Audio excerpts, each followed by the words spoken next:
Sheikh bin Baz was once asked about the books of Sayyid Qutb and Mawdudi and Nadawi and so on. And he said, yeah, there's good in them. And you should take the good in them. The first issue is here that many of the ulama al-kibar, like Sheikh bin Baz, Sheikh ibn Uthaymeen, Sheikh al-Albani, even Sheikh Rabi', and Sheikh al-Fawzan and others, before the first, I'll tell you the moment it changed. You know, they call it the watershed moment. The watershed was the first Gulf War in 1989 and 1990. Before that time, there was a lot of husnu dhan from the ulama of Salafiyya towards people who were putting in effort. Why? Because that which was zahir from them was that they're putting in effort in the religion. You know, teaching the Quran, quoting hadith, and talking about keeping away from sins and fixing society and calling the people to pray. So they had a lot of husnu dhan without knowing, because there wasn't tatabbu. Because it's not the habit of a Muslim to now look through every single article that someone else has written, every single book. So they never did that. They heard khair, Sayyid Qutb was executed in 1966. They said, Rahimahullah. May Allah subhanahu wa ta'ala forgive him. And he was killed by the Hukuma in Egypt and so on. So they had husnu dhan, even for Mawdudi. That's why they invited Mawdudi to Medina University to give a lecture at one stage. Because the ulama had good thoughts and did not have evil suspicions or bad suspicions towards them. Then things changed after the first Gulf War. How did it change? Because after the first Gulf War, this was of course Saddam Hussein's first invasion of Kuwait. So when Saddam Hussein invaded Kuwait with the Iraqi army, a lot of these people that were hidden from those who had been nurtured. Remember, our ulama are not nurtured upon the books of Sayyid Qutb. They're greater than Sayyid Qutb. You know, it's like, you know, they don't read the books of Sayyid Qutb. They just heard stories. Sayyid Qutb, he died. He was an activist in Egypt. Unko isko maar diya. You know, he was that kind of thing. So may Allah have mercy upon him, because we heard he did some good work. That was the general rule. So when the first Gulf War happens, those who had actually been nurtured and studying the books of Mawdudi and studying the books of Sayyid Qutb and studying under Muhammad Qutb, the younger brother of Sayyid Qutb, who was living in Saudi at the time, by the way. The younger brother of Sayyid Qutb was executed in 1966. Saudi Arabia at that time, because Egypt executed a handful of people, well, quite a large number of people, and imprisoned them. So Saudi said, listen, take them out of prison. They're our brothers, Musliman here. You know, because Egypt had a very pan-Arabian nationalistic government, right? Under, you know, initially Jamal Abdel Nasser, then it was Anwar Sadat and so on, and then Hosni Mubarak. So Saudi said in the late 60s, early 70s, inko jail se nikalein. Musliman hai, namazi hai. They said, no, we're not going to remove them. They said, remove them, we'll take them into Saudi. So what did Saudi do? Saudi opened the doors for their Muslim brothers. And this was Ikhwan al-Muslimin. So a lot of these people came into Saudi. So now they need jobs. Some of them are du'at. You know, they are callers because they were from Ikhwan al-Muslimin in Egypt in the 1960s. So Saudi said, koi baat nahi. You become a mudarris here, this school, Madrasa Islamiyya, teach Quran, do this. And from them was Muhammad Qutb, the younger brother of Sayyid Qutb. So Saudi welcomed them. What these Ikhwan were doing in Saudi Arabia and in some of the other Gulf countries, that they were taking the shabab and they were nurturing them upon the teachings of Sayyid Qutb, which was revolutionary, revolting against the rulers, taking the kursi from those in charge, and developing this idea that you have to remove the rulers in the whole of the world and bring a new authority. It had no connection to the Aqidah, by the way. It had nothing to do with Tawheed and Aqidah. It was just an authority that they said this is a religious, theocratic authority that we want to establish in the country. So Saudi, the government, They weren't paying attention. Up until the first Gulf War. The first Gulf War happens, and all of a sudden you get these students of knowledge who are now talking with the speech of Sayyid Qutb, talking about how the rulers are kuffar. And Saddam Hussein, like Abdurrahman the Khaliq and others, supporting the Iraqi invasion of Kuwait. And they start speaking against Sheikh bin Baz, the scholars, the Salafi scholars in Saudi Arabia. So all of a sudden, these scholars are like, what's going on here? These are our Shabab, Saudis. And they're speaking about the authority in Saudi Arabia, this Muslim country. Ye kahan se aa raha hai? Where's this fikr coming from? So then the scholars, they start investigating. Before that, they had good thoughts. That's why you find all those statements about Jamaat al-Tabligh, Ikhwan al-Muslimin, Sayyid Qutb, Maududi. This is in the 80s, right up until the early 90s, up until a group of scholars started uncovering them. Who are those scholars? Muhammad Aman al-Jami, rahimahullah ta'ala, from the Mashayikh and from the greater scholars of this ummah, from the Shaykh. He was from the Shuyukh of Shaykh Rabi actually, and Shaykh al-Fawzan and others, Muhammad Aman Jami. And he was also from the close companions of Shaykh Rabi in Medina. So he starts speaking and he looks at what these people are doing. He said, where are you getting these ideas of khuruj and marching in the streets? Because Saudi Arabia had never seen marching in the streets, mudaharat. You see every week here. In Saudi, it's unheard of. All of a sudden, men, women, they're getting these fatwas. From who? From Saudi students of knowledge. Like Safar al-Hawali, Salman al-Awda, and these types of people. So now, Muhammad Aman Jami investigates. Sheikh Rabi is investigating. Sheikh Muqbil is investigating. Sheikh Ahmed al-Najmi is investigating. Even Sheikh al-Fawzan, al-Ajwibatul Mufida. You see all of those questions. We've got it.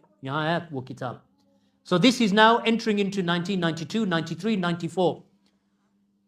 Sheikh Rabi' used to say good things about Sayyid Qutb and about Maududi. Husnu dhan. We don't begin by saying, I don't know who he is. Jo bhi hai ya bura hai. That's not our attitude. So the scholars, including Sheikh Al-Albani and others, then when they start investigating, they realize these people are reading the books of Maududi, Sayyid Qutb, that have been put into Arabic. Well, Sayyid Qutb, his books were in Arabic, like Ma'alim Fit Tariq, milestones. Tafsir, or it's not really a tafsir, but it is like Fi Dhalail al-Quran, which is a commentary on the Quran of Sayyid Qutb. When they investigate in these books, they're shocked. In Kitabun mein kya likha hua hai? The whole ummah is in a time of Jahiliyyah. Worse than the Jahiliyyatul Ula. This is ummah ghaiba. Ummat hai bhi nahin. Sayyid Qutb is saying this. Sayyid Qutb is saying the ruler is a kafir, and every mu'adhin and every imam who works under the ruler wo bhi kafir hai. Why? Because he's coming under the same taghut who is ruling over them. The ulama didn't know that these were in the books of Sayyid Qutb. Why? Because these ulama are teaching Wasatiyya, Ibn Taymiyyah. They are teaching Madarij al-Salikin of Ibn Qayyim. They are teaching Tafsir Ibn Kathir. They are teaching Kitab al-Tawheed. They are teaching the books of the A'imma, Usul al-Sunnah, Ahmad ibn Hanbal, Al-Lalaka'i. They are teaching the books of the great scholars. Yes, Sayyid Qutb is just an author. So when they look into these books, they say, so where are they getting this from? Then they find these are their teachers, Muhammad Qutb. So one of the sheikhs of this movement, which is a Qutbi movement, was Safar al-Hawali. So Safar al-Hawali, Saudi, living in Mecca, professor or a doctor. He had a PhD in Aqidah. Who was his sheikh? Muhammad Qutb. Muhammad Qutb, son of younger brother of Sayyid Qutb. He writes a book, ظاهرات الإرجاء في فكر الإسلامي. The emergence of irja in Islamic thought.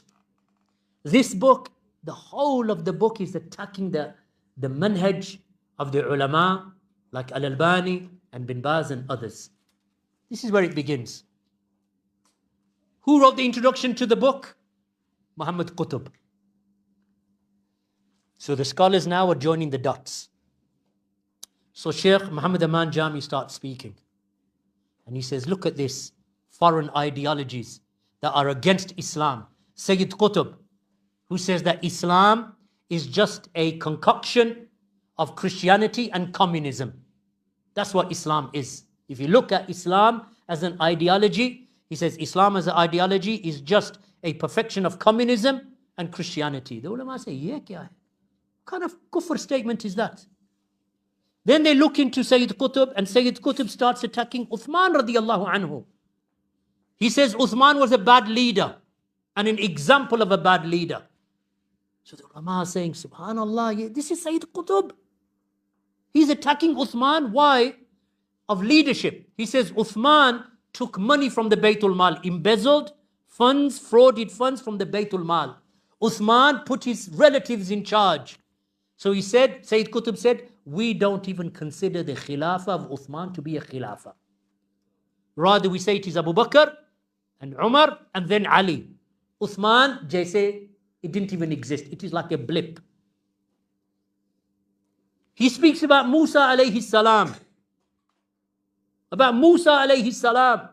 That Musa is an example of an impetuous leader, impatient. Everywhere he goes, he just gets angry. Gussa aa jata isko. Ibn Uthaymeen said, Sheikh Abdul Aziz bin Baz, he said, what is this? Ye mazakh bana raha. Because he was almost like joking, making fun of Musa alayhi salam.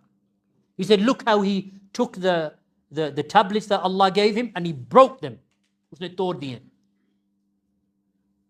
So Sheikh bin Baz said, this is kufr, this is ridda. Ye kya?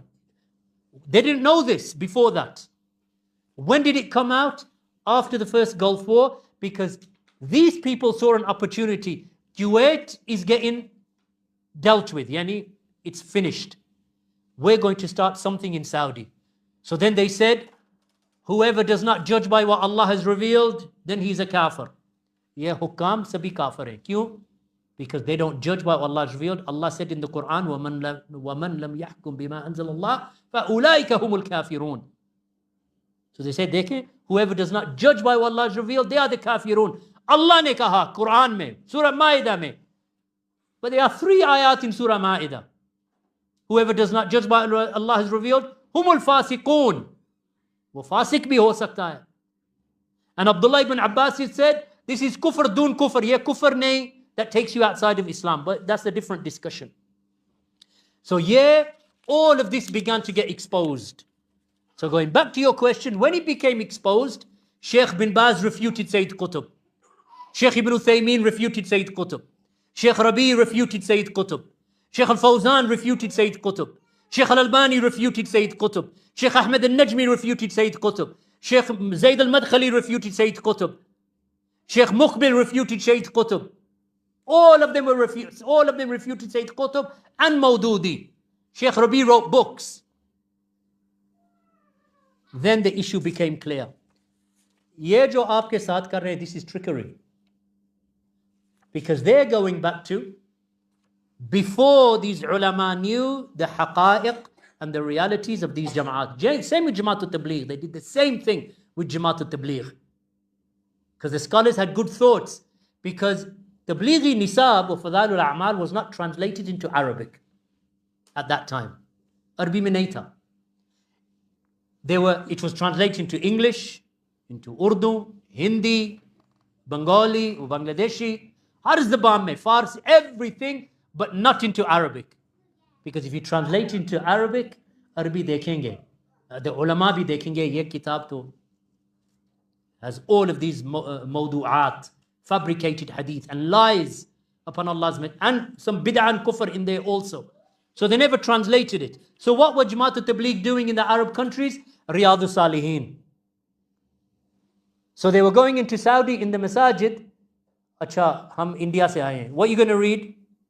We're going to read Riyadh Salihin. So Husnul Dhan, chalo Riyadh Salihin padhne to padhe. up until they realized that when some of the ulama, like Imam al-Tuwajiri and other ulama, they started investigating Jamaat al-Tabligh, and they realized Jamaat al-Tabligh is just a Sufi group. Not as bad as the Brelwis. Brelwis, though, they went to even more ghulu. But they are Sufis. They don't believe in the ulu of Allah. They don't believe that Allah is above the seven heavens over the throne. They are Maturidis in Aqidah. This is completely against the madhab of Ahlul Hadith and Salafiyah. So, what these people are saying to you is, Shaykh bin Baz, he made dua, he said, read their book. Yeah, this was before. But before Shaykh bin Baz died, rahimahullah, in Ta'if, a year or two before he died, Shaykh bin Baz was asked about Ikhwan al-Muslimin and Jamaat al-Tabligh. What they said to him, is Jamaat al-Tabligh and Ikhwan al-Muslimin from the 72 sects of dalala, of misguidance? He said, yes. They are from the misguided sects about which the Prophet ﷺ said, Kulluha fin nar illa wahida. All of them into the fire except for one. That's what he said. So why don't they tell you that one? So what was the watershed? The first Gulf War. After the first Gulf War, you see all of these books coming out against Ikhwan al-Muslimin, Sayyid Qutb, Mawdudi, all of the fatwa of the Kibar ulama, Lajnatu Da'ima, everyone. And from Ikhwan al-Muslimin came Al-Qaeda. And from that came ISIS, Daesh. It is a conveyor belt to extremism. Bas. Aap bhi thak gaye, main bhi thak gaya. Jazakumullahu khairan. We'll finish upon that note. I hope, inshallah, that you've benefited